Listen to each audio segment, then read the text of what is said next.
યત્સંકલ્પાતપતિતપનો વાતિ વાત સમિંધે વહ નિર્ધત્તે ધરણીરુદધી લંઘતે નૈવ વેલામ સોયમ શ્રીમાન નિખિલ જગતા અંતરાત્માવતીર્ણો ધર્મં રક્ષન દિશતુ કુશલમ સ્વામિનારાયણો નઃ યદરોમ વિવરેલીના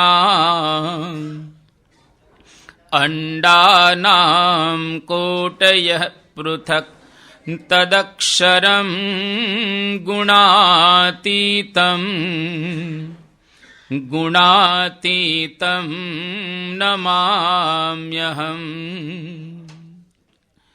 શ્રી સ્વામિનારાયણ ભગવાનની જય. અક્ષર પુરુષોત્તમ મહારાજની જય. ગુણાતીતાનંદ સ્વામી મહારાજની જય. ભગતજી મહારાજની જય. શાસ્ત્રીજી મહારાજની જય. યોગીજી જની જય. પ્રમુખ સ્વામી મહારાજની જય. મહંત સ્વામી મહારાજની જય.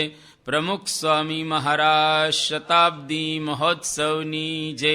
વચનામૃત દ્વિશતાબ્દી મહોત્સવની જય. મહંત ચરિતમ,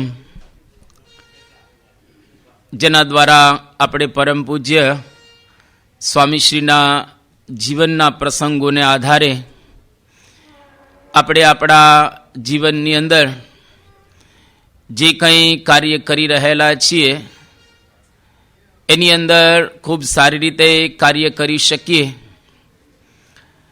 ભજન ભક્તિ માળા માનસી કથા કીર્તન આપણા જીવનની અંદર આપણે બધા કરીએ છીએ, પરંતુ આદર્શ રીતે કઈ રીતે કરવા જોઈએ એ પરમ પૂજ્ય સ્વામીશ્રીના જીવનમાંથી આપણને શીખવા મળે, જાણવા મળે. તો પરમ પૂજ્ય સ્વામીશ્રીના ઘણા બધા પ્રસંગો આપણે સાંભળી રહેલા છીએ. તારીખ 10/10/2018 બુધવાર, ભાવનગર. આજે પરમ પૂજ્ય સ્વામીશ્રી ભાવનગરથી મહુવા જતા હતા અને રસ્તામાં જ પૂજ્ય બ્રહ્મવિહારી સ્વામીનો ફોન આવ્યો. એમણે વાત કરી કે સ્વામી, તાજેતરની અંદર માન સરોવરમાં આપણે બધા જાણીએ છીએ, આપણને ખબર છે એ પ્રમાણે સ્વામી બાપાના અસ્થિ પુષ્પોનું વિસર્જન માન સરોવરની અંદર થયું હતું અને નીલકંઠ વર્ણી પણ માન સરોવરની અંદર પધાર્યા હતા અને ત્યાં એમણે પણ સ્નાન કરેલું હતું. એટલે નીલકંઠ વર્ણીની સ્મૃતિમાં અને પરમ પૂજ્ય પ્રમુખ સ્વામી મહારાજના અસ્થિ જેનું વિસર્જન ત્યાં આગળ થયેલું એની પણ સ્મૃતિમાં એક મહારાજના ચરણારવિંદ અને નામ ફલકની સ્થાપના ત્યાં આગળ થઈ. આ એક બહુ સુંદર રસપ્રદ વાત હતી. એમણે કહ્યું કે સ્વામી, આજે જ બપોરે મને સ્વપ્ન આવ્યું. બ્રહ્મવિહારી સ્વામી કહે છે કે હું આપને મળવા માટે ભાવનગર આવ્યો ને હકીકતે આ ભાવનગરની અંદર જ હતા અને હું શોધતો જ્યારે અંદર આવ્યો ત્યાં મને પરમ પૂજ્ય પ્રમુખ સ્વામી મહારાજના દર્શન થયા અને જેવા સ્વામીના દર્શન થયા એટલે મારી આંખમાં એકદમ કે આંસુ ભરાઈ આવ્યા અને બાપાએ મને વાત કરી કે ક્યાં ગયો હતો. એટલે મેં બધી વિગતે વાત જણાવી કે બાપા, આ જગ્યાએ હું ગયો હતો. તો સ્વામીશ્રીએ કહ્યું કે મને મળવા આવે છે ને? એટલે બ્રહ્મવિહારી સ્વામીએ કહ્યું કે ક્યાં બાપા? તો તો સ્વામીએ કહ્યું કે હું અત્યારે ભાવનગર છોડું છું અને આપ પણ ભાવનગર છોડી રહ્યા હતા. મહંત સ્વામી મહારાજને કહે છે ફોનમાં. બાપાએ સ્વપ્નની અંદર વાત કરી અને મહંત સ્વામી મહારાજ પણ ભાવનગર છોડી રહ્યા હતા. પ્રગટ સત્પુરુષ મહંત સ્વામી મહારાજ, જે આપણે જાણીએ છીએ કે ઘણા બધા પ્રસંગો આપણે સાંભળી ચૂકેલા છીએ કે બાપાનું સ્વરૂપ છે, અને બાપા ઘણા પ્રસંગોની અંદર આજે આપણને મહંત સ્વામી મહારાજ દ્વારા પ્રગટ છે એવો અનુભવ પણ થઈ રહ્યો છે, અને ઘણા લોકોને આવો અનુભવ પણ સ્વામીશ્રીએ કરાવ્યો છે. એ વખતે પરમ પૂજ્ય મહંત સ્વામી મહારાજે કહ્યું કે સ્વપ્નની અંદર તમને બાપાના દર્શન થયા અને જે વાત બની અત્યારે જ આમ બની રહી. એટલે સ્વામીશ્રી એમને કહ્યું કે તમે ભાવનગર મળવા માટે આવી જાઓ. અમે તો અત્યારે ભાવનગર છોડી રહ્યા જ, પણ તમે મહુવાની અંદર અમને મળવા માટે આવો, ત્યાં આગળ પ્રત્યક્ષ વિમર્શ કરીએ અને વાતો કરીએ. આની ઉપરથી આપણને એક વસ્તુ નિષ્પન્ન થતી ગણાય. ઘણા બધા પ્રસંગો આપણે સાંભળી ચૂકેલા છીએ કે ગુરુઓ ચહેરા બદલે છે, પણ તત્વ તો એકનું એક જ રહેલું છે. એ ગુણાતીતાનંદ સ્વામી હોય, ભગતજી મહારાજ, શાસ્ત્રીમાં યોગી બાપા, પ્રમુખ સ્વામી મહારાજ, કે અત્યારે મહંત સ્વામી મહારાજ. જેમ એક લંડનના કવિ, એમણે સરસ વાત કરી કે યોગી ગુરુના દેહમાં તમને લાગ્યો તો બહુ થાક, નવતનું ધાર્યું નારાયણ તમે કરવા અધૂરા કાજ. જ્યારે સત્પુરુષનો દેહ એ પણ લૌકિક રીતે ઘરડો થાય એટલે એ પણ બદલતા હોય છે, અને એ પણ આપણને જુદા જુદા સ્વરૂપે દર્શન આપે. તો ગુરુ તો એક છે, પરંતુ આની ઉપરથી આપણને એવો અનુભવ થાય કે આપણે બદલાવાનું છે. સ્વરૂપ બદલાય એની સાથે સાથે આપણે પણ આપણા જીવનને થોડુંક બદલીએ, આપણે પણ આપણા જીવનને થોડુંક સંવારીએ અને એમને સાચા અર્થની અંદર ઓળખી શકીએ. તારીખ 11/10/2018 ગુરુવાર મહુવા. મુલાકાતમાં એક હરિભક્ત આવ્યા, જેની ઉંમર 66-67 વર્ષની હતી. કાકા હતા અને અગડમ બગડમ કંઈક બોલતા હતા, કંઈ સમજાય નહીં, કશું કાંઈ નહીં. સ્થાનિક સંતો તો એને જાણતા હતા કે આના પ્રશ્નની અંદર કોઈ તથ્ય જ નથી. એને લઈને મુલાકાતો પણ થોડી ખોરવાતી હતી, એટલે જરા મુશ્કેલી સર્જાતી હતી. અને સ્વામીશ્રી બહુ શાંત ચિત્તે આ દાદાને જોતા હતા, અને કોઈ કહ્યું કે દાદા હાલો હાલો જલ્દી, એટલે તરત જ તો આગળ ગયા. પણ સ્વામીશ્રી થોડા ચલાવી લે, એટલે સ્વામીશ્રી એને ઈશારાથી પાછા બોલાવ્યા અને દાદાને કહ્યું કે શું પ્રશ્ન હતો તમારે, શું પૂછવું હતું? એટલે પેલા કાકાએ પૂછ્યું કે મારે માથા ઉપર થોડા વાળ થઈ ગયેલા છે, તો હવે એને કાળા કરાવવા કે મુંડન કરાવવું? આવો પ્રશ્ન કાકાએ બાપાને પૂછ્યો. એટલે બધા જેટલા સંતો હતા એ બધા હસી પડ્યા અને સ્વામી પણ હસી પડ્યા, અને હસતા હસતા સ્વામીએ એમને જવાબ આપ્યો કે મુંડન કરાવી નાખજો. તો આવી પણ ઘણી વખત મુલાકાતો થતી હોય છે. એટલે પણ આનો મતલબ એવું કે સ્વામીશ્રી બધાને સમાન ભાવથી જુએ છે. ભલે કોઈ અગડમ બગડમ કરતા હોય કે કંઈ જુદી રીતે બોલતા હોય, પણ સ્વામી તો એમને બહુ પ્રેમથી અને હેતથી આ પ્રમાણે ટ્રીટ કરતા હોય છે. બધામાં સરખો ભાવ આ સત્પુરુષનું એક લક્ષણ છે. આ કોઈ સામાન્ય માણસની અંદર બધા પ્રત્યે સરખો ભાવ હોઈ ન શકે, અને રાખી પણ આપણે ન શકીએ. ગીતાની અંદર 2 શ્લોક બહુ સરસ કહેવામાં આવ્યા છે કે વિદ્યા વિનય સંપન્ને બ્રાહ્મણે ગવિ હસ્તિની શુનિ ચૈવ સ્વપાકે ચ પંડિતા સમદર્શિન. અહીંયા આગળ પંડિતા શબ્દ વપરાયેલો છે.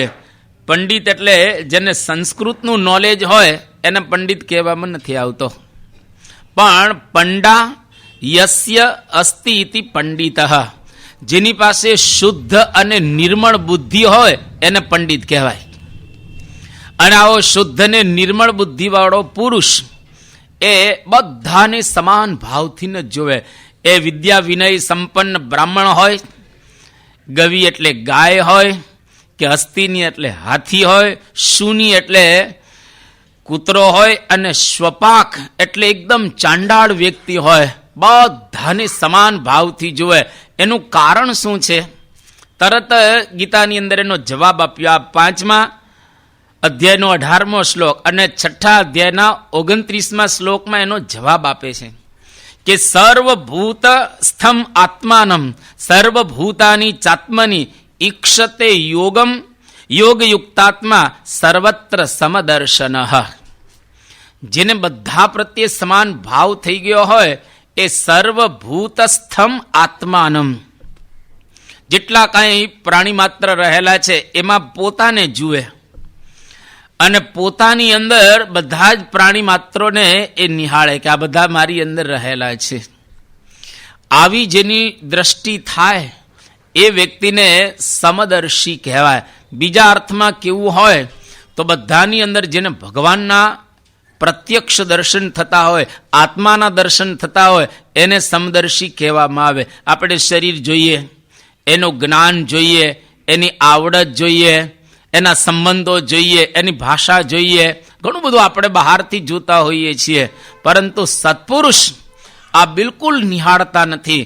એ તો દરેકના આત્માની સામે જુએ છે અને આત્માની અંદર રહેલા પરમાત્મા એને જ પોતે નિહાળતા હોય છે.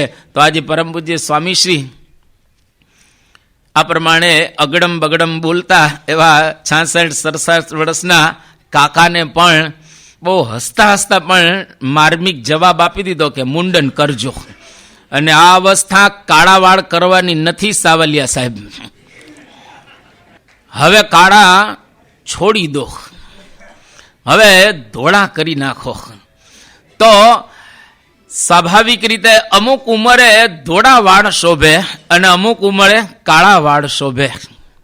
ત્યાં આગળ સ્વામીએ આ તો એકના માધ્યમ દ્વારા આપણને બધાને બતાવ્યું કે અવસ્થા તો દરેકની આવે, વાળ કાળા ધોળા એ તો ઠીક છે, પરંતુ આપણા જીવનની અંદર આપણે વાળનો કલર બદલ્યો પણ જીવનનો ઢંગ ન બદલ્યો. આ સ્વામી આપણને એકદમ માર્ગદર્શન આપી રહ્યા છે. તારીખ 12-10-2018 શુક્રવાર મહુવા સભાની અંદર પૂજ્ય બ્રહ્મવિહારી સ્વામી પધાર્યા અને એક વિશિષ્ટ ચાદર અને સ્મૃતિ ભેટ લઈને આવ્યા હતા. પ્રવક્તાએ એવી જાહેરાત કરી કે 13 ઓગસ્ટ 2016ના દિવસે પરમ પૂજ્ય પ્રમુખ સ્વામી મહારાજ ધામમાં પધાર્યા. 13 તારીખ 13 જૂન 2017ના રોજ માન સરોવરમાં તેઓના અસ્થિ પુષ્પોનું વિસર્જન કરવામાં આવ્યું. 13 સપ્ટેમ્બર 2018ના મહંત સ્વામી મહારાજે અમદાવાદમાં ઐતિહાસિક નામ ફલક એટલે કે આરસની તકતી એનું પૂજન કર્યું. એ નામ ફલક જેની અંદર આપણા સંપ્રદાયની વાત, મહારાજની વાત લખેલી છે. અને માન સરોવરની અંદર આ નામ ફલક એટલે તકતી ત્યાં આગળ ઓટો બનાવી અને લગાડવાની હતી. સ્વામીશ્રીના આશીર્વાદ અને ખરેખર બ્રહ્મવિહારી સ્વામીના પ્રયત્નથી માન સરોવરના કિનારે, જ્યારે અત્યારે માન સરોવર પેલા ભારતમાં હતું પરંતુ અત્યારે આપણે જાણીએ છીએ ચાઇનામાં છે, જે જગ્યાએ એક ધાર્મિક ચિહ્ન મૂકવું હોય ખાલી તો પણ અઘરું છે. ત્યાં આગળ આપણે મૂકી ન શકીએ ધાર્મિક ચિહ્ન, અને ત્યાં આગળ આ તકતી અને ઓટો બનાવવો એ તો અતિશય અઘરું. પરંતુ બ્રહ્મવિહારી સ્વામી ખૂબ પ્રયત્ન કર્યા અને 17મી સપ્ટેમ્બરે નીલકંઠ વર્ણી અને સ્વામી બાપાનું સ્મૃતિ સ્થાન સ્થપાઈ ગયું ત્યાં આગળ. અને આપણે બધાએ એ ફોટાની અંદર આ નિહાળ્યું પણ છે. એના પર શ્રીજી મહારાજના ચરણારવિંદ પધરાવ્યા અને નામ ફલક કહેતા એ જે આરસની તકતી એ પણ જોડવામાં આવી. અને ત્યાં આગળ માન સરોવરના કિનારે જ્યાં આગળ પરમ પૂજ્ય પ્રમુખ સ્વામી મહારાજના અસ્થિનું વિસર્જન થયું એ જ જગ્યાએ એની નજીક જ આ એક શકવર્તી કાર્ય થયું, યુગવર્તી એક કાર્ય થયું.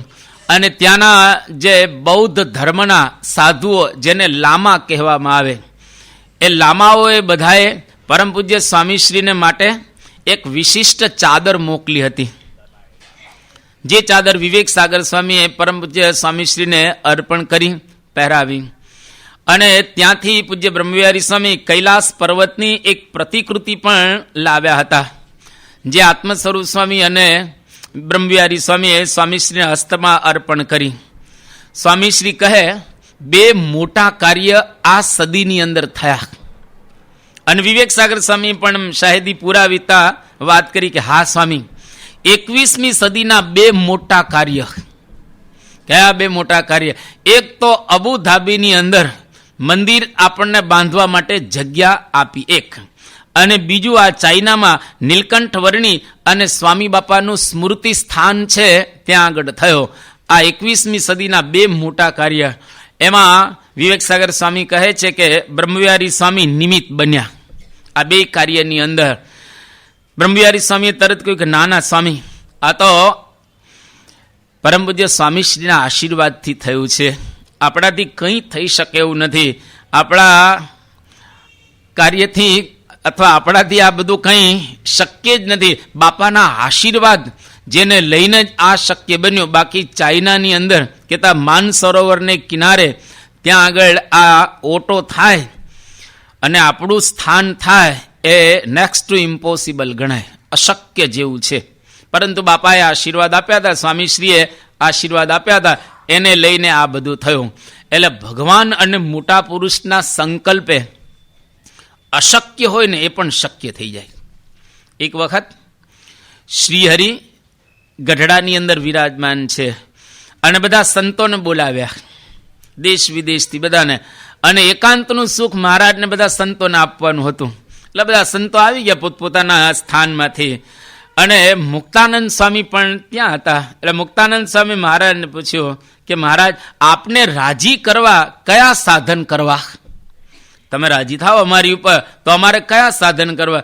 શ્રીજી મહારાજ કે હું મળ્યો પછી સાધન કરવાના જ નથી, સાધન પૂરા થઈ ગયા તમારે. આ ભક્ત ચિંતામણીનું 68મું પ્રકરણ અને 12મું કડવું, એની અંદર મહારાજ પછી કહે છે કે મારું ધાર્યું અસત્ય સત્ય થાય છે, સમરથ મારું નામ સહી, મારી દ્રષ્ટિએ જગત ઉપજે સમે, અનેક રૂપે માયા થઈ. મહારાજ કે દુનિયામાં જે કંઈ થાય છે એ બધું જ મારે લઈને થાય છે. એમાં કવિએ બહુ સરસ ગાયો, હું પદથી હળવા થશો, હું પદ કરો ના કોઈ, ધાર્યું આપણું ધૂળ છે, હરી કરે સો હોય. બ્રહ્મવિહારી સામે કહ્યું કે સ્વામીએ જ કર્યું છે, બાકી આપણાથી કંઈ થઈ શકે એવું નથી. કોનાથી થયું એ અગત્યનું નથી, કાર્ય થયું ને એ અગત્યનું છે. આપણી સંસ્થાની આ વિશેષતા રહેલી છે. કોનાથી થયું એ અગત્યનું નથી, પણ મહારાજ અને સ્વામી એનું કાર્ય થવું જોઈએ એ ખરેખર અગત્યનું છે. નિમિત્ત મહારાજ ગમે તેને બનાવે, નિમિત્ત તો જુદા જુદા બનતા હોય છે કાર્યની અંદર, પણ ખરેખર મહારાજ અને સ્વામીનો સંદેશો આ વિશ્વની અંદર ફેલાવો છે. એ કોઈને પણ નિમિત્ત બનાવી અને આ કાર્ય મહારાજ સ્વામી પોતે કરાવતા હોય છે. તારીખ 12/10/2018 શુક્રવાર મહુવા. દરરોજ જ્યારે પરમ પૂજ્ય સ્વામીશ્રી બાથરૂમમાં નાવા જાય તો ત્યાં આગળ એક બોર્ડ લગાડવામાં આવ્યું હતું, અને આ બોર્ડની અંદર ઉત્તમ યોગી સ્વામી ત્યાં આગળ રહે છે. એટલે એ ઉત્તમ યોગી સ્વામી બાપાની સાથે છે.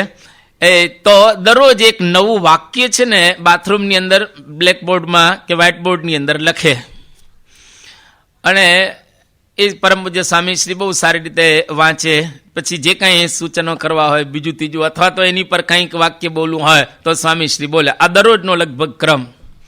એમાં ઉત્તમ યોગી સ્વામીએ એક વાક્ય લખેલું હતું, there's not to make reply, there's not to reason why, there's but to do or ડાય.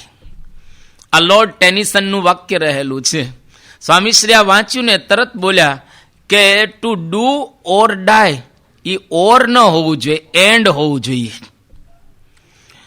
એટલે ઉત્તમ યોગી સ્વામી કે સારું સ્વામી ચેક કરીશું. બરાબર સ્વામી કે આ નથી, ડુ ઓર ડાય એની ડુ એન્ડ ડાય હોવું જોઈએ. એટલે પછી ઉત્તમ યોગી સ્વામીએ ચેક કર્યું અને સ્વામીશ્રી સાચા હતા. પછી સ્વામીને પૂછવામાં આવ્યું કે તમે આ કઈ રીતે જાણ? સ્વામી કે અમે નાના હતા ને ત્યારે આ મોઢે કરેલું, અમારે ભણવાની અંદર આ આવતું હતું વાક્ય. પછી પૂછવામાં આવ્યું કે તમે કયા ધોરણની અંદર ભણતા હતા ત્યારે આ વાક્ય તમે મોઢે કરેલું આખું કાવ્ય? ત્યારે એમને કહ્યું કે અમે 3જા ધોરણમાં ભણતા હતા ને ત્યારે આવતું હતું. કેટલી સ્મૃતિ તાજી. અને પછી બધી વાત કરી. અને બીજે દિવસે પછી સ્વામીશ્રીએ કહ્યું કે એનું ટાઇટલ હતું the charge of the light brigade. આ એનું ટાઇટલ હતું એ કાવ્યનું. આટલું એમને યાદ છે. એટલે અને પછી સ્વામીશ્રીએ વાત કરી કે કેપ્ટનને ઓર્ડર આપવામાં ભૂલ થઈ હતી, એને લઈ અને 600 જણા મરી ગયા હતા. આ કાવ્ય હતું. એની અંદર કેપ્ટનની ભૂલ થઈ ગઈ અને માર્ચ ઓન કહી દીધું. એટલે બધા સૈનિકો તો માર્ચ ઓન આગળ જ જાય અને આગળ ખાડો હતો, બધા ધડાધડ પડવા લાગ્યા એની અંદર અને 600 મરી ગયા એની અંદર. એના આ રીતે એમાં આ કાવ્ય લખાયેલું છે. એટલે કોઈક વખત આવા પ્રસંગો દ્વારા આપણને ખબર પડે કે સ્વામીશ્રીની સ્મૃતિ શક્તિ કેટલી તેજ છે, સ્મરણ શક્તિ કેટલી પાવરફુલ છે. જેનું મન કોઈ દિવસ વિષયમાં ખરડાયેલું ન હોય ને એની સ્મૃતિ એકદમ તાજી હોય, તરો તાજી હોય, એને બધું એકદમ યાદ રહે. પણ જેની વૃત્તિ, જેનું મન, જેનું ચિત્ત વિષયની અંદર ખરડાયેલું હોય એનું સ્મરણ, એની યાદશક્તિ ધીરે ધીરે ઘટતી હોય છે. ત્યારે બાપાના જીવનમાં આપણને જોવા મળે કે કેટલી આ તાજી સ્મૃતિ એના જીવનમાં આપણને અનુભવાય છે. તારીખ 14/10/2018 રવિવાર, મહુવાથી ધારી. સ્વામીશ્રી આજે મહુવાથી ધારી પધારવાના હતા અને હરિભક્તો બધા ભાવથી બનાવેલા હાર, ચાદર આ બધું લઈને આવવા લાગ્યા બધા જ. એમાં એક રાઈનો હાર આવ્યો. હવે સ્વામીશ્રીએ પ્રેમથી આ રાઈના હારને અંગીકાર કર્યો અને સંતો બધા અંદર અંદર વિમર્શ કરવા લાગ્યા કે અત્યાર સુધી તો ઘણા હાર જોયા છે પણ રાઈનો હાર કોઈ દિવસ કોઈએ બનાવ્યો હોય એવું સાંભળ્યું નથી અને જોયું નથી. સંતો કહે કે તલનો હાર બનાવો ને એ થોડો આમ સરળ રાઈ કરતા, કારણ કે તલ ચપટો હોય અને એમાં પરોવી શકાય, પણ રાઈ તો એકદમ ગોળ હોય, એમાં આ દોરો પરોવો અને સોય પરોવી જરા અઘરી પડે. અને વિવેક સાગર સ્વામી પણ ત્યાં આગળ હતા. વિવેક સાગર સ્વામી કે તલ કરતા આ તો બનાવો ખરેખર અઘરો છે. પછી કે જોવા માટે મંગાવ્યો બધા. અને વિવેક સાગર સ્વામી કે પહેલી વાર આવો હાર જોયો. તો બાપાની સાથે વર્ષો સુધી ફર્યા છે દેશ વિદેશની અંદર. આત્મ સ્વરૂપ સ્વામી કે આ એક સિદ્ધિ ગણાય, કારણ કે રાઈનો હાર બનાવો અતિ અઘરો છે. પછી તપાસ કરી કે આ હાર કોને બનાવેલો છે. તો તપાસ કરતા એવો ખ્યાલ આવ્યો કે ઉનાના એક ચંદ્રકાંતભાઈ લાડાણીના પરિવારના સભ્યોએ આ હાર બનાવ્યો હતો, જેની અંદર 250 ગ્રામ રાઈ વાપરી હતી અને 30 શેરનો આ હાર હતો. એને બનાવતા પૂરા 3 મહિના લાગેલા. બહુ ભક્તિભાવથી એમણે આ હાર બનાવ્યો હતો. એટલે હવે આપણે એવું કહી શકીએ કે પરમ પૂજ્ય સ્વામીશ્રીએ અને પરમ પૂજ્ય પ્રમુખ સ્વામી મહારાજ દુનિયાનો કોઈ એવો પદાર્થનો હાર ન પહેર્યો હોય. એક હાર નથી પહેર્યો, નોટનો હાર. કારણ કે નોટોનો હાર પહેરાય નહીં એ સંતોનો નિયમ છે. બાકી બધા જ લગભગ હાર એ પહેરી લીધા છે મોટા ભાગના. તો ભક્તિભાવ કેટલો હરિભક્તની અંદર હશે. રાઈના નાના નાના દાણા અને એને પરોવાના. 3 મહિના સુધી પરિવારના બધા સભ્યોએ 250 ગ્રામ રાઈ એનો હાર બનાવ્યો 30 શેરનો. આની પરથી ભક્તિ આપણને યાદ આવે કે ખરેખર જીવનમાં આવી ભક્તિ કરીએ તો એના દ્વારા સત્પુરુષ આપણી ઉપર રાજી થાય. બધું જ લાવી શકીએ પર અંદર ભક્તિ ભાવ આવે એ બહુ જ મોટી વાત છે. ચૈતન્ય મહાપ્રભુ એમણે ભગવાનની એક જગ્યાએ પ્રાર્થના કરી છે. અદ્ભુત શ્લોક છે પ્રાર્થનાનો. આમ તો ચૈતન્ય મહાપ્રભુએ બહુ લખ્યું નથી. 10 શ્લોકી એક ગ્રંથ એમનો મળે છે, 10 શ્લોક જ. પણ ચૈતન્ય મહાપ્રભુ ભગવાનને પ્રાર્થના કરે છે કે નયનમ ગલદ અશ્રુ ધારયા વદનમ ગદગદ રુદ્ધયા ગીરા પુલકેર નીચિતમ વપુહુ કદા તવ નામ ગ્રહણે ભવિષ્યતિ. હે ભગવાન, હું તમારું નામ લઉં અને મારી આંખમાંથી આમ આંસુની ધારા વહે અને મારી વાણી છે એકદમ ગદગદ થઈ જાય, મારા ગાત્રો એકદમ પુલકિત થઈ જાય, તવ નામ ગ્રહણે કદા ભવિષ્ય, આ ક્યારે થશે? ચૈતન્ય મહાપ્રભુ તો ખરેખર એવા ભક્ત હતા. આવો ભક્તિ ભાવ જે હૃદયની અંદર આવે એ બહુ જ મોટી વાત કહેવાય. કારણ કે ભગવાન છે ને આવા ભક્તિભાવના જ ભૂખ્યા છે. પદાર્થના કંઈ ભગવાન કે સંત ભૂખ્યા હોતા નથી. સખી ભૂધર ભૂખ્યો છે ભાવનો. ભગવાન તો ભાવના ભૂખ્યા. ભાવે હિ વિદ્યતે દેવો તસ્માત ભાવો હિ કારણમ. શાસ્ત્ર પણ આવું કહે છે કે ભાવનાની અંદર જ ભગવાન રહેલા. જો આપણી અંદર ભક્તિભાવ હોય તો ભગવાનને શોધવા ન પડે, ભગવાન એની મેળે જ આવી જાય. પેલા નારાયણદાસે એક કીર્તન ગાયેલું છે કે આવરદા ક્ષણ ક્ષણમાં જાવે, વીતી પળ ફેર ફેર નહીં આવે, ભાવે હરિભક્તિ કરી લેવી, આજ હરિનું ભજન કરી લો, કાલે વખત કેવી. ભાવે હરિભક્તિ કરી લેવી, પણ હૃદયમાં ભાવના ઉત્પન્ન ત્યારે થાય કે જ્યારે આપણને સત્પુરુષનો મહિમા સમજાય. જ્યાં સુધી એનું મહાત્મ્ય આપણે ન જાણીએ ત્યાં સુધી કોઈ દિવસ એવી અંદરથી ભાવના પણ ઉત્પન્ન થતી હોતી નથી.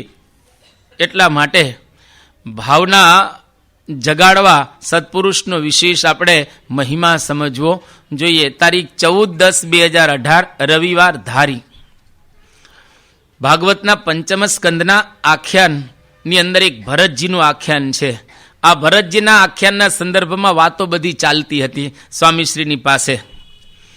એમાં ભરતજીને ભગવાન સિવાય હેત થયું મૃગની અંદર, એટલે એને દયા ન કહેવાય. બાકી આમ મૃગની અંદર એને હેત થયું દયા જ કહેવાય. કારણ કે હવે એ મૃગલીના બચ્ચાનું તો બીજું કોઈ હતું નહીં ત્યાં આગળ. અને જો ભરતજી એને બચાવ્યું ન હોત તો પાણીમાં તણાઈ જાત ને મરી જાત મૃગલીનું બચ્ચું. એટલે ભરતજીએ કામ તો સારું જ કર્યું, એમાં ખરાબ તો કામ કર્યું નથી, દયા કરી કહેવાય. પણ અહીં વાત એ સંદર્ભમાં ચાલતી હતી કે ભગવાન સિવાય એમાં હેત થઈ ગયું ને એટલે એને દયા ન કહેવાય. આવી વાતો ચાલતી હતી. પછી એના સંદર્ભમાં બધી વાતો આગળ આગળ ઘણી ચાલી અને કહ્યું કે ભરતજી ચોથા જન્મે પાર પામ્યા. એક મૃગ કે કારણે ભરત ધરી તીન દેહ, તુલસી ઉનકી કૌન ગતિ, ઘટ ઘટ કરત સ્નેહ. આપણે જાણીએ છીએ. અને નિષ્કુળાનંદ સ્વામી બોલ્યા પણ ખરા કે અમેરે જડ ભરત જોગિયા, આગે તપસી તપસા કરતા રહી ગઈ કિંચિત કામા, તે કારણ આ નર્તન ધર્યા સો જાનત હે રામા. આ પ્રમાણે નિષ્કુળાનંદ સ્વામી ભરતજી પૂર્વ જન્મની અંદર હતા, પોતાની બધી ઓળખાણ પણ એમને આપી. અને ચોથા જન્મે કીધા નિષ્કુળાનંદ સ્વામીના રૂપમાં એ પોતે પાર પામ્યા. અને પોતે પણ કહ્યું કે જે કારણ આ નર્તન ધર્યા વે સરિયા હે કાજ, નિષ્કુળાનંદ કહે પ્રગટ મિલે, મોહે ટળિયા નામરું ઠામ. કુળ તજીને નિષ્કુળ થયા, જેનું કુળ અવિનાશજી. આ નિષ્કુળાનંદ સ્વામીએ એમના કાવ્યની અંદર ગવાહી પૂરી. એટલે ચોથા જન્મે આ ભરતજીને પાર પડ્યું. આ વાત બધી ચાલતી હતી ત્યાં આગળ. એ વખતે પૂજ્ય ભદ્રેશ સ્વામી એમણે સ્વામીને કહ્યું કે સ્વામી, ઘણી વખત અમે સાંભળ્યું છે આપના તરફથી કે આપ એવું બોલો છો કે વધુમાં વધુ 5 જન્મમાં તો પાર પડી જવાશે. વધુમાં વધુ 5 જન્મની અંદર તો પાર પડી જવાશે. એટલે ભદ્રેશ સ્વામીએ કહ્યું કે સત્સંગનો યોગ ત્યાંથી શરૂ કરવાનું ને.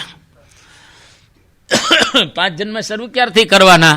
કે જ્યારથી સત્સંગનો આપણને યોગ થાય ત્યારથી 5 જન્મ શરૂ કરવાનું ને. કે ત્યાંથી 5 જન્મ જ માં આપણે બહાર નીકળી જઈએ ને. એટલે સ્વામીશ્રી કે હા, 5 જન્મમાં તો ગમે તે હોય ને તો બહાર નીકળી જાય. એ વખતે અધ્યાત્મ સ્વરૂપ સ્વામી જે ગઢડાના કોઠારી એમણે વાત કરી કે 5 જન્મનો જ કોર્સ છે. 5 જન્મ બધું પૂરું થઈ જાય. ભદ્રેશ સ્વામી કે એટલો તો કંઈ ગણાય જ નહીં, કારણ કે અનંત જન્મો આપણે ધર્યા છે. એમાં 5 જન્મ તો કંઈ ન ગણાય. બ્રહ્માની દ્રષ્ટિએ તો 5 સેકન્ડ જેવાય ન ગણાય. એટલે સ્વામી કહે કે એકદમ હસીને કે 5 સેકન્ડ નહીં, એ તો પલકારામાં કેટલાય જન્મ આપણા પસાર થઈ જાય. બ્રહ્માના એક પળમાં આપણા 666 વર્ષ પસાર થઈ જાય. ભગવાનની દ્રષ્ટિ તો ક્યાં હોય? એની ઉપર તો વિરાટ નારાયણ, એની પર પ્રધાન પુરુષ, એની પર પ્રકૃતિ પુરુષ, એની પર અક્ષર બ્રહ્મ અને એની ઉપર પરબ્રહ્મ પુરુષોત્તમ નારાયણ. એની દ્રષ્ટિએ 5 જન્મ તો કશો એક ગણાય જ નહીં. પછી સ્વામી અગત્યની એક બહુ વાત કરે છે. સ્વામી હસીને કહે કે આ 5 જન્મ તો કાંઈ ગણાય નહીં, 5 સેકન્ડે ન ગણાય. માટે આનંદ કરવો, માટે આનંદની અંદર રહેવો, આનંદ કરો. હવે બોલે છગન કે વાસના હોય તોય આનંદ લૂંટ્યા જ કરવો. આપણી અંદર વાસના, શોક બોક પોસાય જ નહીં. આ એમના એક્ઝેક્ટ શબ્દો કે ભલે આપણી અંદર વાસના હોય, અને આપણે તો આમ તો વાસનાથી બધા ખરડાયેલા છીએ કામ ક્રોધાદિક સ્વરૂપોથી, પણ છતાંય આપણે આનંદ જ કરવો. શોક બોક પોસાય નહીં, શોકને નાખી દેવો દૂર અને હંમેશા આનંદની અંદર જ એ રહેવું. અને જે પ્રમાણે આનંદમાં રહેશું તો ખરેખર અમે 5માં તો પૂરું થઈ જવાનું છે. એટલે ગુણાતીતા. પણ એક સરસ અહીંયા આગળ આપણે સમજવાનું કે જેને નવો આદર હોય ને એના માટે 5, નવો જેના માટે આદર હોય એના માટે 5 છે. આપણે તો થોડું ઘણું કરીને આવ્યા હશું. જેટલા અહીંયા આગળ બેઠેલા છે એ બધા જ કંઈક ને કંઈક કરીને આવ્યા છે. કોઈનો બીજો હશે, કોઈનો ત્રીજો હશે, કોઈકનો ચોથો હશે, કોઈકનો છેલ્લો. કે પણ આપણે એવો સંકલ્પ રાખવાનો કે હવે બીજો જન્મ ધરવો નથી, આ મંદીમાં પાછું આવવું, હવે પાર પડી જવું છે. એટલે આ પ્રમાણે આપણે તો એવો સંકલ્પ રાખો.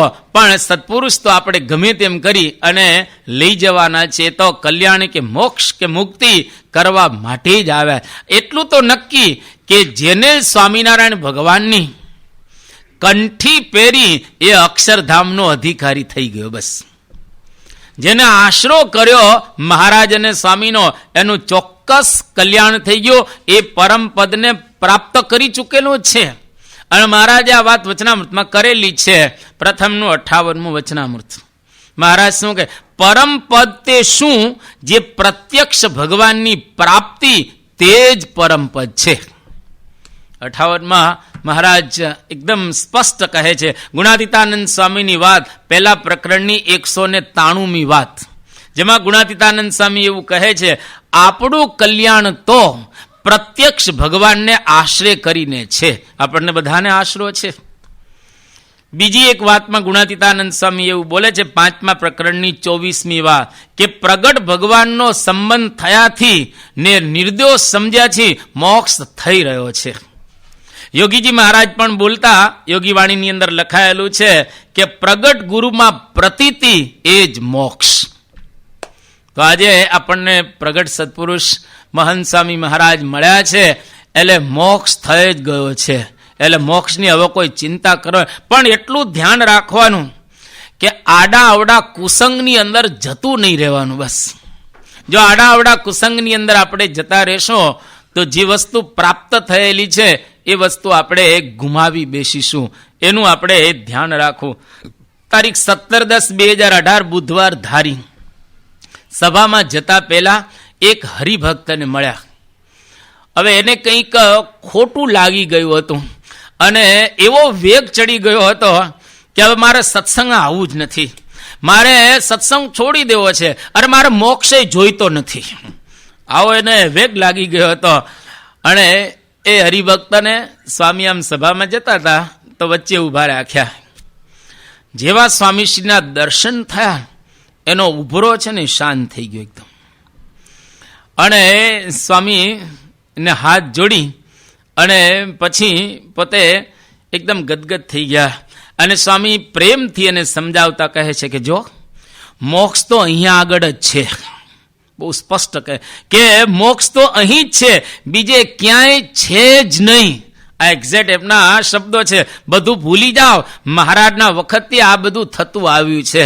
સત્સંગની અંદર તો આ બધું થયા કરે, માન અપમાન. પછી સ્વામીએ 2 પ્રસંગ યાદ કર્યા કે ગુલજારીલાલ નંદા મિનિસ્ટ્રીમાં હતા, છતાં પણ જ્યારે એક વખત ગોંડલમાં દર્શન કરવા માટે આવ્યા ત્યારે ધક્કે ચડેલા.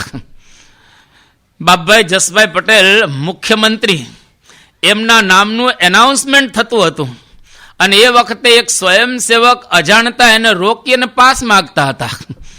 એટલે આવા મોટા મોટાને પણ ધક્કે ચડવું પડે છે.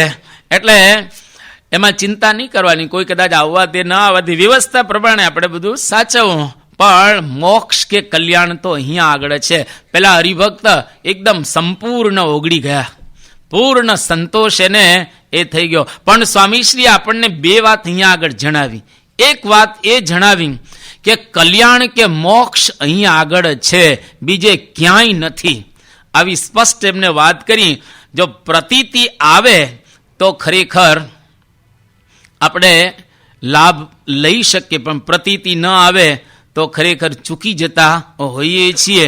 બીજી વાત એ કે સત્સંગની અંદર માન અપમાન તો થયા કરશે, કારણ કે અહીંયા આગળ બધાને ભેગા રાખ્યા છે. પેલા હકીકના પથ્થર હોય ને એને ભેગા કરે અને પછી હલાવે, અને હલાવે ને એટલે ઘસાય થોડાક, એટલે એકબીજાને થોડું ઘણું આમ તેમ થાય. ઘર્ષણ તો થાય જ, અને ઘર્ષણ થયા વિના રહે નહીં. એટલે ઘસવા માટે જ બધાને રાખે જ, પણ થોડું સહન કરીને પણ સત્સંગ કોઈ દિવસ છોડવો નહીં, એ આપણને સ્વામીશ્રીએ બતાવ્યું. તારીખ 18/10/2018 ગુરુવાર, ધારીથી ગઢડા. સ્વામીશ્રી મંદિરે પધાર્યા અને સંત આશ્રમની બાજુમાં જતા એક યુવક મળ્યો. આજે આ યુવકનો જન્મદિવસ હતો. સ્વામીશ્રીએ એને આશીર્વાદ આપ્યા અને એ યુવકે સ્વામીશ્રીને વાત કે સ્વામી વચન આપો કે આપ મારી સાથે હંમેશને માટે રહેશો. આવું વચન આપો આજે મને જન્મદિવસે. સ્વામીએ મર્મમાં વાક્ય કહ્યું કે રાખશો તો રહીશું, અમે તો તમારી સાથે રહેવા તૈયાર જ છીએ, પણ તમે રાખો તો. મોટા પુરુષ તો આપણી સાથે રહેવા તૈયાર જ છે, પણ આપણે એમને રાખીએ તો. મોટા પુરુષ રહે કઈ રીતે? તો બહુ પ્રસિદ્ધ પ્રસંગ આપણા સંપ્રદાયનો કે અન્નકૂટના દિવસે ભક્તિ માતાએ દર્શન આપ્યા. બધા હરિભક્તો વિનંતી કે માતાજી રોકાઈ જાવ તમે. એ કે ના, તમે ધર્મને રાખો ને તો હું રોકાઉં, હું તો પતિવ્રતા છું. ધર્મને પાડશો તો હું રોકાઈશ. અને ધર્મ રહે તો ભક્તિ રહે જ, અને ધર્મ અને ભક્તિ બે હોય ત્યાં એના દીકરા ઘનશ્યામ તો હોય જ. એટલે ભગવાન કે સંતને જો રાખવા હોય હંમેશને માટે તો ધર્મ અને ભક્તિ રાખવા જોઈએ. જો આ રાખીએ તો જ મહારાજ આપણી સાથે રહે. જ્યાં નિયમ ધર્મ હોય ત્યાં જ ભગવાન રહે. તો નીલકંઠવર્ણી સમગ્ર હિન્દુસ્તાનના 182 તીર્થ ફરી અને લોજની અંદર રહ્યા થોડો સમય. કેમ? તો કે અહીંયા આગળ નિયમ ધર્મ સંતો પાડતા હતા. ત્યાંથી મહારાજ દાદા ખાચરના દરબારમાં આવ્યા, કારણ કે દાદા ખાચરના દરબારની અંદર નિયમ ધર્મ ત્યાં આગળ પડાતા હતા. એટલે જ્યાં આગળ આજ્ઞા એટલે નિયમ, ઉપાસના એટલે ભક્તિ, જ્યાં આજ્ઞા ને ઉપાસના હોય ત્યાં આગળ ભગવાનને સંત હંમેશા માટે રહે જ. તો આપણે સ્વામીશ્રીને રાખવા હોય તો આજ્ઞા અને ઉપાસનાનું પાલન બરાબર કરવું જોઈએ. તારીખ 19/10/2018 શુક્રવાર, ગઢડા. સ્વામીશ્રીના દાંતની ચિકિત્સા કરાવી.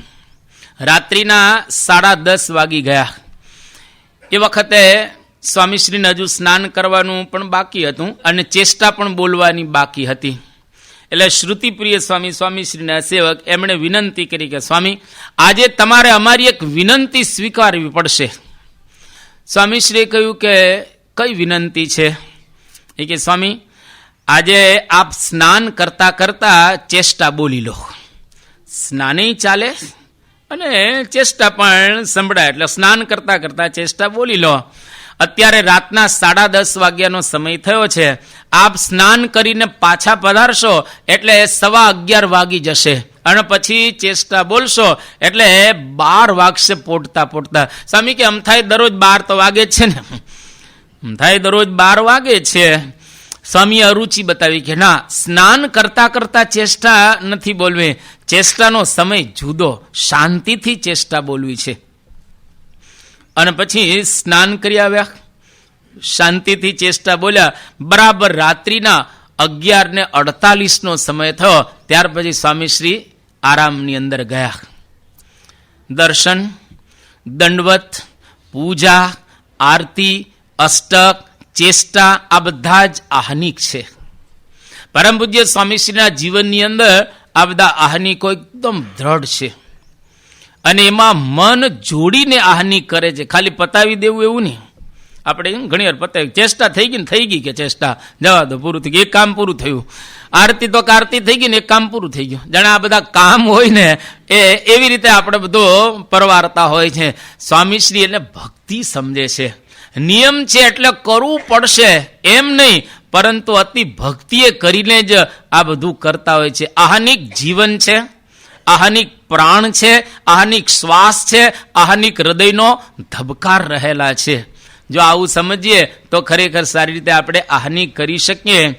ન થાય તો આપણને દુઃખ થવું જોઈએ, પણ આપણને કંઈ એવું દુઃખ થતું હોતું નથી. આરતી ગઈ તો ગઈ, ચેષ્ટા ગઈ તો ગઈ, એમાં આપણને કંઈ એવું દુઃખ નથી થતું, પણ સ્વામીશ્રીને દુઃખનો અનુભવ થાય છે. એનું કારણ એના હૃદયમાં એક ભક્તિ છે. ક્યારે એમાં આળસ, ગાફલાય કે કંટાળો લાવતા નથી. આહાનિકને પાક્કા કરે છે અને શાસ્ત્ર જેની ગવાહી પૂરે છે. વાલ્મીકી રામાયણની અંદર એક પ્રસિદ્ધ પ્રસંગ આવે છે. પ્રસંગનો વિસ્તાર ન કરતા વિશ્વામિત્ર રામ અને લક્ષ્મણને લઈને જાય છે આ બધા મામા મારીચ વગેરેને મારવા માટે અને યજ્ઞ સારી રીતે સંપન્ન થાય એના માટે, યજ્ઞનું રક્ષણ કરવા માટે બંનેને લઈ જાય છે. અને રામ અને લક્ષ્મણ 15 વર્ષની ઉંમર છે એની. એ વખતે રાત્રે સૂઈ જાય, સવારે વિશ્વામિત્ર એને જગાડે છે. જગાડતી વખતે વાક્ય સુંદર બોલે છે કે ઉત્તિષ્ઠ નર શાર્દુલ કર્તવ્યમ દેવમ આહનિકમ. હે નર શાર્દુલ, તમે ઉઠો અને કર્તવ્યમ કરવું જોઈએ. દેવમ આહનિકમ, દેવ સંબંધી આહનિકને વ્યવસ્થિત કરવા જોઈએ. આ પ્રમાણે વાલ્મીકી રામાયણની અંદર તો સ્વામીના જીવનમાં સહેજ જ જોવા મળે. આહનિક બધા બહુ વ્યવસ્થિત એ પોતે કરી રહેલા છે, જેના દ્વારા આપણને પણ એમાંથી પ્રેરણા પ્રાપ્ત થાય. તારીખ 20/10/2018 શનિવાર ગઢડા. સવારે આશીર્વાદ આપી અને સ્વામીશ્રી ઉતારે પધાર્યા. પૂજ્ય અધ્યાત્મ સ્વરૂપ સ્વામી કહે, આપે નિરૂપણમાં સવડા વિચાર અને અવડા વિચારનો સારો અર્થ કર્યો. સવારની કથાની અંદર સવડા વિચાર એટલે શું? દુઃખ માત્રને સુખમાં પરિવર્તિત કરે એ સવડા વિચાર, અને અવળો વિચાર સુખને દુઃખમાં પરિવર્તિત કરે.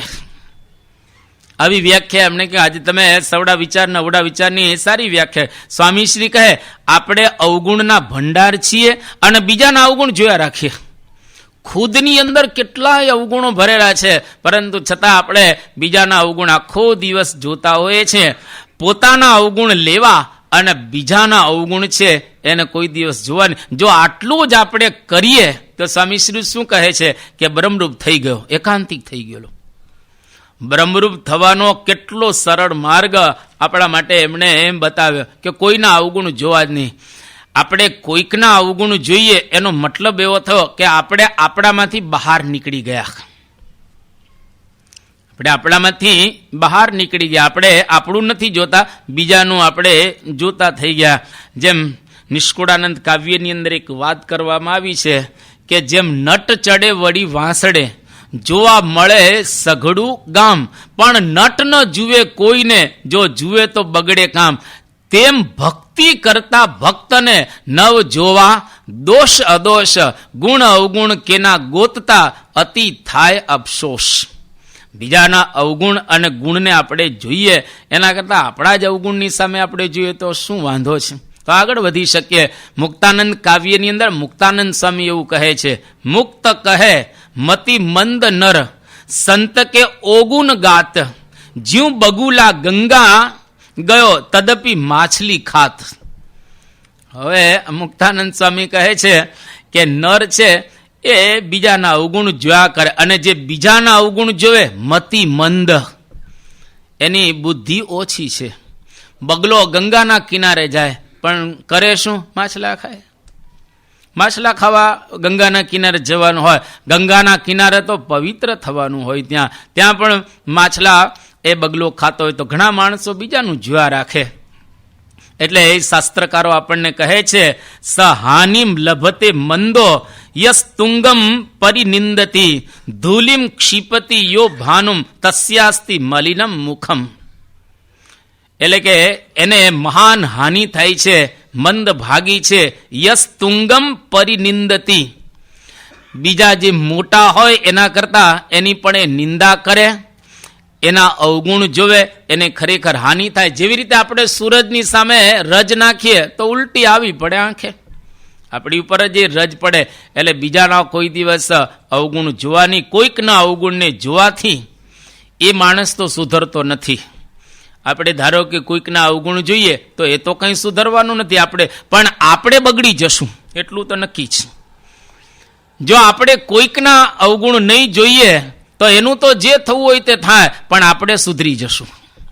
આ એક તત્વચિંતકનું વાક્ય રહેલું છે. તો આપણે કોઈના અવગુણનું સામું ન જોતા એના ગુણનો વિચાર કરવો. તારીખ 22/10/2018 સોમવાર ગઢડાની અંદર આપણે જાણીએ છીએ ત્યાં આગળ પ્રદર્શન છે. હમણાં એ 2-3 વર્ષથી પ્રદર્શન ત્યાં આગળ આ ગઢપુર જોતા શ્રીજી સાંભળે, આવું સુંદર એક પ્રદર્શન ત્યાં આગળ ગોઠવવામાં આવેલું છે. એમાં શ્રીજી મહારાજની પોઝિશન અને જે કાંઈ મહારાજ ધામમાં જાય છે છેલ્લે એ બરાબર નથી. ભક્તિનંદન સ્વામીએ સ્વામીશ્રીને વિનંતી કરી કે આપને આ બરાબર લાગેલું નહીં, કે આ મહારાજ જે સૂતા છે ને એ બરાબર નથી. તો ભક્તિનંદન સ્વામી સ્વામીશ્રીને વિનંતી કરી કે આપ તો ગુણાતીત છો. શ્રીજી મહારાજ જ્યારે આ લોકમાંથી વિદાય લઈને ધામમાં જવાના હતા એ વખતે ગુણાતીતાનંદ સ્વામીને જુનાગઢથી બોલાવે છે. તો શ્રીજી મહારાજ કેવી રીતે સૂતા હતા એ તમે જ બતાવો, અમને ખબર પડે ને, તમે જ હતા એટલે અમને બતાવો. સ્વામીશ્રી રાજીપે દર્શાવવા તૈયાર થઈ ગયા. બધા વિનંતી કરી કે તમે બતાવો. સ્વામીશ્રી કે સારું. પછી પલંગ પર એકદમ પોઢ્યા સ્વામી, અને એકદમ પોઢી અને પછી સૂતાને સ્વામીશ્રી કહ્યું કે જે તકિયો છે ને તકિયા ઉપરથી થોડું માથું ઊંચું એવી રીતે નહીં, નોર્મલ સૂતા હોય એવી રીતે મહારાજને સૂતા બતાવવા. અને ગુણાતીતાનંદ સ્વામી એને મળવા આવે છે તો પલંગની નીચે ઘૂંટણીએ બેસી અને આમ મળતા હોય એવી રીતે કે બતાવવા, એ બેસ્ટ પોઝિશન છે. સામે એક સંતને પણ બેસાડવામાં આવ્યા અને સ્વામીશ્રી એક્ઝેક્ટ જે પોઝિશન હોવી જોઈએ એ પ્રમાણે એ બતાવ્યું. અને પછી ધીરે ધીરે આગળ એક સૂચન કર્યું કે ગુણાતીતાનંદ સ્વામીએ મહારાજને મળ્યા એટલે ગુણાતીતાનંદ સ્વામીનો હાથ અને મહારાજનો હાથ મળવા જોઈએ ને, કંઈક વાત કરે ને એકબીજાના હાથ મળે એટલે એ પણ તમે એની અંદર બતાવજો. પછી બધું પૂરું થઈ ગયું અને બધાએ કહ્યું કે આજે એક નવું રિસર્ચ થયું, આજે એક નવું રિસર્ચ થયો. અને પછી સ્વામી ધીરે રહીને પાછું એક સૂચન ગયો કે શું કે શ્રીજી મહારાજને 4 વર્ષ યુવાન બતાવજો, ડોહા કે ઘરડા નહીં, જરા વ્યવસ્થિત યુવાન બતાવજો, જેથી કરીને કારણ કે મહારાજની ઉંમર એ વખતે 49 વર્ષની જ હતી. અને આપણે ગાંધીનગર અક્ષરધામની અંદર જોઈએ છીએ શ્રીજી મહારાજના વાળ સચવાયેલા છે અને મહારાજના વાળ થોડા ભૂરા છે, થોડાક ભૂરા એ વાળ રહેલા એ છે. એટલે મહારાજના વાળ એ સફેદ થયા નથી. મહારાજે ડાય તો કરાવે જ નહીં, પણ મહારાજના વાળ એ સફેદ થયા નથી. એટલે ભૂરા વાળ છે. એટલે મહારાજને તમે જરા એકદમ યુવાન બતાવજો, એટલે 4 વર્ષ જેટલા યુવાન બતાવજો, એવું મહંત સ્વામી મહારાજે ભક્તિનંદન સ્વામીને આ પ્રમાણે એ સૂચન કર્યો. એટલે એક બીજી ભાષામાં કહીએ તો સકલ કલા કોવિદ, બધું જાણે, સકલ ગુણ નિધયે નમઃ. બધા સંતો પણ સ્વામીશ્રી પર એકદમ પ્રસન્ન થઈ ગયા અને આજે કે અદ્ભુત લાભ અમને બધાને પ્રાપ્ત થયો. તારીખ 24/10/2018 બુધવાર ગોંડલ ગુણાતીતાનંદ સ્વામીનો 234મો શરદ પૂર્ણિમાનો ઉત્સવ હતો. સંતોને વંદન કરી અને સ્વામીશ્રી શયનખંડની અંદર પધાર્યા. ત્યાં આગળ મુંબઈથી પૂજ્ય અમૃતવદન સ્વામી એમના થોડાક ચિત્રો અને એક શણગારેલું નારિયેલ લઈને આવ્યા. હવે સ્વામીશ્રી આમ જેવું નારિયેલ ખોલ્યું ને તો એની અંદરથી એક અત્તરની શીશી નીકળી અને અત્તરની શીશીને આમ ખોલવામાં આવી અને સ્વામીશ્રીને કહું કે એના બોલ ઉપર આપ આંગળી છે ફેરવો. એટલે સ્વામીશ્રીના બોલ ઉપર આમ આંગળી ફેરવી અને જેવી આંગળી ફેરવી એટલે અત્તર આંગળીએ લીપાઈ ગયું. હવે શું? સ્વામીશ્રીએ તરત જ કોઠારી બાપા, વિવેક સાગર સ્વામી અને ઈશ્વરચરણ સ્વામી, આજુબાજુ જે બધા સંતો વેલા હતા એ બધાની નાસિકાએ અડાડ્યો. એ વખતે વિવેક સાગર સ્વામીએ એક પ્રસંગ ત્યાં આગળ યાદ કરાવ્યો કે વૃંદાવનના લક્ષ્મીચંદ શેઠ, જેને 22 મણ સુવર્ણનો થાંભલો રૂપાવ્યો હતો. અને આપણા સંતો ત્યાં આગળ ગયેલા મહારાજના વખતમાં બધા સમાચાર આપ્યા કે અત્યારે ભગવાન પ્રગટ થયા છે. તો એમની પણ ઈચ્છા કે ભગવાનને મળવું છે. એમણે કહ્યું કે હું પછી આવીશ મળવા માટે, પણ આ અત્તરની શીશી લઈ જાઓ. અને મહારાજની પાસે અત્તરની શીશીને લઈને આવ્યા. મહારાજ બધા સંતોના નાકે અડાડે છે. અને એ વખતે નિષ્કુળાનંદ સ્વામી પણ હાજર હતા અને એમણે આ પ્રસંગને લખ્યો. એવે સમયે અત્તર એક લાવ્યો, અલબેલાને ચર્ચવા આવ્યો, તે તો લઈ લીધું હરી હાથે, ચર્ચી સંતની નાસિકા નાથે. ચર્ચી નાસિકાને બોલ્યા, નાથ તમે સાંભળજો સહુ સાથ, બીજા ભેખ થાશે ધૂળ ધાણી, રહેશે તમારા મુખનું પાણી. આ પ્રમાણે બધાને એ ચંદન અત્તર છે મહારાજે ચર્ચ્યું અને બધા સંતો પણ રાજી થયા. એવી જ રીતે મહંત સ્વામી મહારાજે પણ બધા સંતો જે ઉભેલા હતા એના નાસિકા ઉપર આ અત્તર છે એ ત્યાં આગળ અડાડે છે. બધા સંતો પણ પ્રસન્ન થયા. અને પછી ત્યાં આગળ મહારાજના વખતમાં એવો પ્રસંગ બનેલો કે ભગવાન છે ને સાધને ન મળે. ભગવાનને મેળવવા માટે સાધન ગમે તેટલા કરીએ તો ન મળે. ભગવાન હંમેશા કૃપાથી મળતા હોય છે. સાધનથી ભગવાનને મેળવવા અતિશય અઘરા.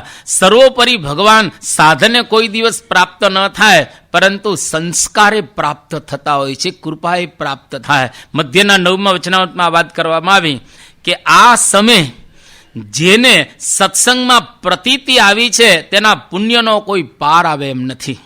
એવું જાણીને સત્સંગી હોય તેને પોતાને વિશે કૃતાર્થપણું માનવું જોઈએ. આપણને જે આ પ્રાપ્તિ થઈ છે એમની દયા અને કૃપા. ગુણાતીતાનંદ સ્વામીની 3જા પ્રકરણની બીજી વાતમાં સ્વામી એવું કહે છે, એટલી જ વાત સમજવાની કેમ જે અક્ષરધામના મુક્તને પુરુષોત્તમનો સંબંધ છે, કાં તમારે છે પણ અવાંતર બીજા કોઈને નથી. કેટલી એક જબરજસ્ત આપણને પ્રાપ્તિ થયેલી છે સત્પુરુષ દ્વારા. અને એના આનંદની અંદર સંતોએ કેવા કેવા કીર્તનો ગાયા છે. આજ આનંદ મારા ઉરમાં મળી મને મહા મોંઘી વાતરે, કોટી કષ્ટ કરે હરી નવ મળે, તે તો મને મળ્યા સાક્ષાત રે. નિષ્કુળાનંદ કાવ્ય ભક્ત ચિંતામણીની અંદર પણ નિષ્કુળાનંદ સ્વામી ઘણું એ ગાયેલું છે. અને 64 પદીમાં 2 જગ્યાએ નિષ્કુળાનંદ સ્વામી એવું કહે છે કે માનો મળી છે મોટી વાત રે, હાથ આવી તેમાં હારજો રે, કરી જતન દિવસ રાત, સૂતા બેઠા સંભાળજો રે. ખરેખર સૂતા ને બેઠા આ પ્રાપ્તિનો આપણે વિચાર કરવાનો. ઘણા મોંઘા છે ઘનશ્યામ, નાવે નજરે ન મળે કોઈને રે. એવા ઘનશ્યામ કહેતા મહારાજ આપણને સત્પુરુષ દ્વારા મળી ગયા છે. ભાગવતની અંદર એક પ્રસંગ આવે છે કે નારદજી યુધિષ્ઠિરને કહે છે, અને યુધિષ્ઠિરને શોક થતો હતો. યુધિષ્ઠિરને જેવી પ્રતીતિ આવી જોઈએ કૃષ્ણ ભગવાનની, એવી પ્રતીતિ આવી ન હતી. એટલે નારદજી એમને કહે છે કે અહો નૃ લોકે બત ભૂરી ભાગા, લોકમ પુનાના મુનયોભિયંતી, એશામ ગૃહાન આવસતી સાક્ષાત ગૂઢમ પરમ બ્રહ્મ મનુષ્ય લિંગમ. તમે શું ચિંતા કરો છો? તમારા ઘરમાં તો સાક્ષાત ભગવાન આવીને બેઠેલા છે. એટલે તમે જો એનો મહિમા સમજો તો ખરેખર તમારે કોઈ પણ પ્રકારનો શોક ન રહે. એટલા માટે આપણે પણ જેના માટે સાધનો કરીને થાકીએ તોય ન મળે, એ સેજે સેજે પ્રાપ્તિ આપણને થઈ ગઈ છે. અહીંયા આગળ મહંત સ્વામી મહારાજે એક પ્રસંગ દ્વારા આપણને આ એક નિર્દેશ કર્યો. તારીખ 28/10/2018 રવિવાર ગોંડલ મુલાકાત દરમિયાન રાણા પરિવાર છે ગોંડલની અંદર. એ રાણા પરિવાર બહુ નિષ્ઠાવાળો આ એક પરિવાર છે. એ 5 ભાઈઓનો આ પરિવાર. એમાં સૌથી મોટા વિક્રમસિંહ, ત્યાર પછી દિલીપસિંહ, ત્રીજા જનકસિંહ, ચોથા નરેન્દ્રસિંહ અને 5મા મહેન્દ્રસિંહ રાણા. એટલે કે મહેન્દ્રસિંહ ને ભગત બધા. આ 5 ભાઈઓનો પરિવાર અને બહુ નિષ્ઠાવાળો પરિવાર. આખા પરિવારમાં જબરજસ્ત સત્સંગ. એમાં દિલીપસિંહ, હવે આખા પરિવારની અંદર દિલીપસિંહને એકને જ પુત્ર, અને એ પણ એકનો એક પુત્ર. હવે તાજેતરમાં એવું બન્યું કે આ આખા પરિવારમાં એક જ પુત્ર, અને એ પુત્ર પણ અકસ્માતની અંદર ધામમાં ચાલ્યો ગયો. એટલે એકદમ દિલીપસિંહને અતિશય ભયંકર શોક થયો, ડિપ્રેશનમાં આવી ગયા, આઘાત લાગી ગયો કે અરે અમારા આખા પરિવારમાં કોઈ પુત્ર જ નથી, કંઈ નથી, અને મારે પુત્રના દીકરો ધામમાં જતો રહ્યો. હવે મહેન્દ્રસિંહ એ ભગત છે અને ખરેખર ભક્તરાજ છે પોતે, તો એ બધું રીતે એને સમજાવે કરે, બીજા ત્રીજા બધા સમજાવે, પણ એનો શોક જ આઘાતમાંથી બહાર ના આવે. 1 વર્ષ થઈ ગયું અને પરમ પૂજ્ય સ્વામી શ્રી ગોંડલની અંદર પધાર્યા અને મહેન્દ્રસિંહ સ્વામીશ્રીને કહે કે બાપા, આ મારા ભાઈ દિલીપસિંહ, એની સામે તમે દ્રષ્ટિ કરો અને ઐશ્વર્ય થોડુંક વાપરો, ગમે તેમ કરી અને પુત્રના શોકમાંથી, આઘાતમાંથી બહાર નીકળી જાય, એને તમે ખેંચી લો સ્વામી. બહુ આમ એકદમ સુનમુન થઈ ગયા છે. સ્વામીશ્રીએ આ દિલીપસિંહની સામે દ્રષ્ટિ કરી, ખાલી દ્રષ્ટિ કરીને એટલું બોલ્યા કે દિલીપ, તમારો પુત્ર અક્ષરધામમાં જ બેઠો છે, અહીંથી મોટી પદવીને પામ્યો છે, માટે તમે ચિંતા ન કરો. બસ આટલું સ્વામી બોલ્યા અને દિલીપસિંહ તો પછી મહેન્દ્રસિંહની સાથે ઘરે ગયા. મહેન્દ્રસિંહે સમાચાર આપ્યા એ કે સ્વામી આપ 2 વાક્ય બોલ્યા અને એની સામે તમે દ્રષ્ટિ કરી, તો એને લઈ અને હવે નોર્મલ જીવન જીવતો થઈ ગયો, ડિપ્રેશનમાંથી બહાર આવી ગયો. ડિપ્રેશનમાંથી એ બહાર આવી ગયો. અત્યારે એને ખૂબ આનંદ રહેલો છે, હવે કોઈ પ્રકારે એને ચિંતા રહેલી નથી. સત્પુરુષની એક દ્રષ્ટિથી ડિપ્રેશનમાંથી માણસો બહાર નીકળી શકે અને આનંદ પ્રાપ્ત કરી શકે, એટલી તાકાત સત્પુરુષની દ્રષ્ટિની અંદર હોય છે. એટલા માટે તો પ્રેમાનંદ સ્વામી મહારાજને કહે છે કે મહારાજ, માશુક જરાજ દેના નૈનો કા નજારા, ઇતને में होएगा आश कुंदा गुजारा. મહારાજ એક વખત તમે મહેર દ્રષ્ટિ અમારી સામે જુઓ, બસ બીજું કંઈ નહીં. આ વખતે 36,000 હરિભક્તોની સામે પરમ પૂજ્ય મહંત સ્વામી મહારાજે શાંતિથી એ દ્રષ્ટિ કરેલી છે. પ્રેમાનંદ સ્વામી કે માશુક જરાજ દેના, બસ તમે એક દ્રષ્ટિ કરો, ઇતને में होएगा आश कुंदा गुजारा, આખું જીવન મારું પસાર કરી નાખીશ. સત્પુરુષની દ્રષ્ટિમાં આટલી તાકાત હોય છે. એક દ્રષ્ટિમાં બહાર આવી ગયા ડિપ્રેશનમાંથી, એમાં આનંદ હોય છે એક પ્રકારનો. જેમ જુનાગઢની અંદર ગુણાતીતાનંદ સ્વામી 2 મહિના જાગા સ્વામીની સાથે રહે છે અને 2 મહિનાની અંદર 41 વખત ગુણાતીતાનંદ સ્વામી જાગા સ્વામીને ભેટે છે. ભેટવાનું કેટલું સરસ, સ્વાભાવિક રીતે સુખ પ્રાપ્ત થાય. અને પછી વડતાલ જતા હતા, બંને ગાડા જુદા હતા, ગુણાતીતાનંદ સ્વામીનું જાગા સ્વામીનું. એક રસ્તા ઉપર બંને ભેગા થઈ ગયા ગાડા, અને એમાં ગુણાતીતાનંદ સ્વામી ગાડામાં જ બેઠા, જાગા સ્વામીની સામે દ્રષ્ટિ કરે છે અને ખાલી એટલું જ પૂછે છે કે મજામાં છો ને, આનંદમાં છો ને? કે હા સ્વામી, આપની કૃપાથી આનંદમાં છીએ. બસ દ્રષ્ટિ જ. જાગા સ્વામી એવું બોલ્યા કે જુનાગઢમાં 2 મહિનામાં 41 વખત મળ્યા, એમાં જેવો આનંદ નથી આવ્યો, એના કરતા વધારે આનંદ દ્રષ્ટિમાં આવ્યો છે. તો સત્પુરુષની દ્રષ્ટિમાં કેટલું સુખ રહેલું છે એ આપણને ખબર પડે. આપણે સત્પુરુષ મળદા બેઠા કરે એટલે બધી રીતે માણસ હારી ગયો હોય, ડિપ્રેશનમાં આવી ગયો હોય, એને કાર્યાન્વિત કરે એવી તાકાત એની અંદર રહેલી છે. આજે મહંત સ્વામી મહારાજ દ્વારા આ અનુભવ આપણને થયો. તારીખ 31/10/2018 બુધવાર, ગોંડલ. સ્વામી શ્રી સભાગૃહમાં પધાર્યા અને પૂજ્ય આત્મ સ્વરૂપ સ્વામી કંઈક નવી વાત લઈને આવ્યા. ઉત્સાહથી આમ આવ્યા હતા અને કહ્યું કે સ્વામી, મેં ગણ્યું કે આપની પૂજામાં મહારાજની 10 મૂર્તિઓ છે. કોઈ એવી વાત કરતા હોય છે કે આપને ભગવાન થવું છે, પણ તમારી પૂજાની અંદર જ મહારાજની 10 મૂર્તિઓ છે.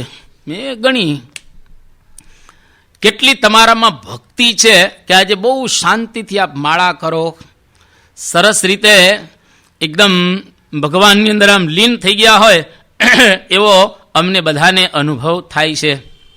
અને પૂજાને અંતે આત્મસ્વરૂપ સ્વામી એક બીજી જાહેરાત પણ કરી, પૂર્વ ભૂમિકા બાંધીને, કે આજે ઐતિહાસિક દિન છે. કેમ? તો કે સરદાર જયંતિ છે અને આજના દિવસે નર્મદા ડેમ ઉપર સરદારનું સ્ટેચ્યુ ઓફ યુનિટી એને પધરાવાયું છે અને બહુ સરસ રીતે એની આખી વિધિ આ પ્રમાણે થવાની. વિશ્વની સૌથી ઊંચામાં ઊંચી આ પ્રતિમા છે. તો આ નિમિત્તે આપણે ડૉક્ટર સ્વામીને વિનંતી કરીએ કે 2 શબ્દો સરદાર પટેલના જીવન ઉપર ડૉક્ટર સ્વામી કહે.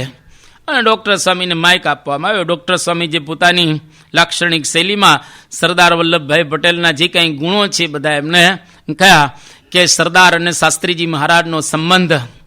સરદાર તો હરિભક્ત હતા, સાદું જીવન, વડાપ્રધાન પદનો પણ એમણે ગાંધીના વચને ત્યાગ કર્યો, ભારતની એકતા માટે પણ એને બહુ જ પ્રયત્ન કર્યા, ગાંધીજીમાં પરમ વિશ્વાસ અને સ્ટેચ્યુ ઓફ યુનિટી ખરેખર આજે સાર્થક થયું ગણાય.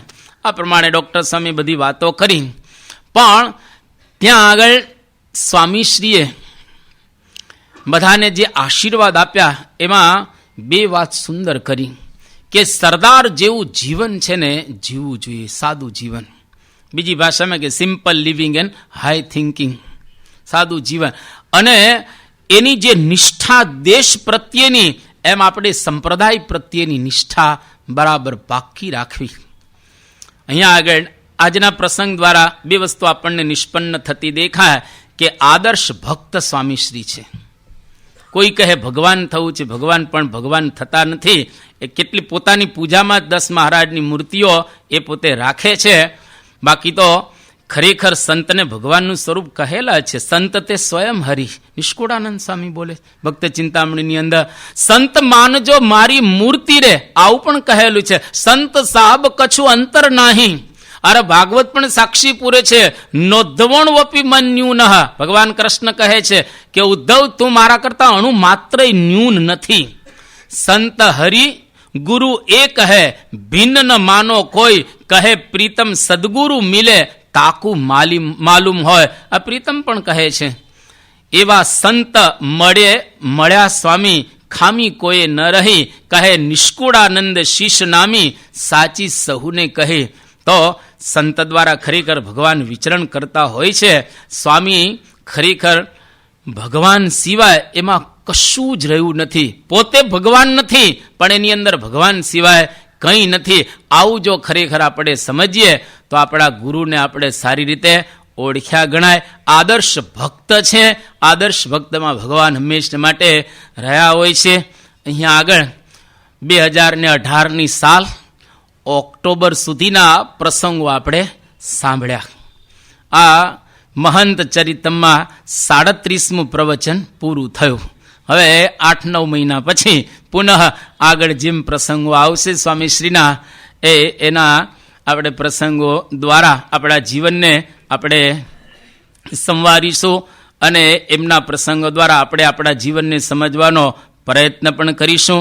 ખરેખર પ્રગટના ગુણગાન ગાવા એ જ આપણા જીવનનો મુખ્ય હેતુ કે સાર રહેલો છે. પ્રગટ કે ગુણ ગાવે રે હમ પ્રગટ કે, પ્રગટ દર્શકું પાવે. એટલે પ્રગટના ગુણગાન ગાવા એ આપણા જીવનનો એક મોટો લાભ કે લહાવો રહેલો છે. એના દ્વારા આપણું જીવન સફળ થાય. મહારાજ સ્વામીને પ્રાર્થના કરીએ કે બાપાના જીવન દ્વારા આપણે પણ આપણા જીવનને એવું શુદ્ધ અને પવિત્ર બનાવી શકીએ. શ્રી સ્વામિનારાયણ ભગવાનની જ.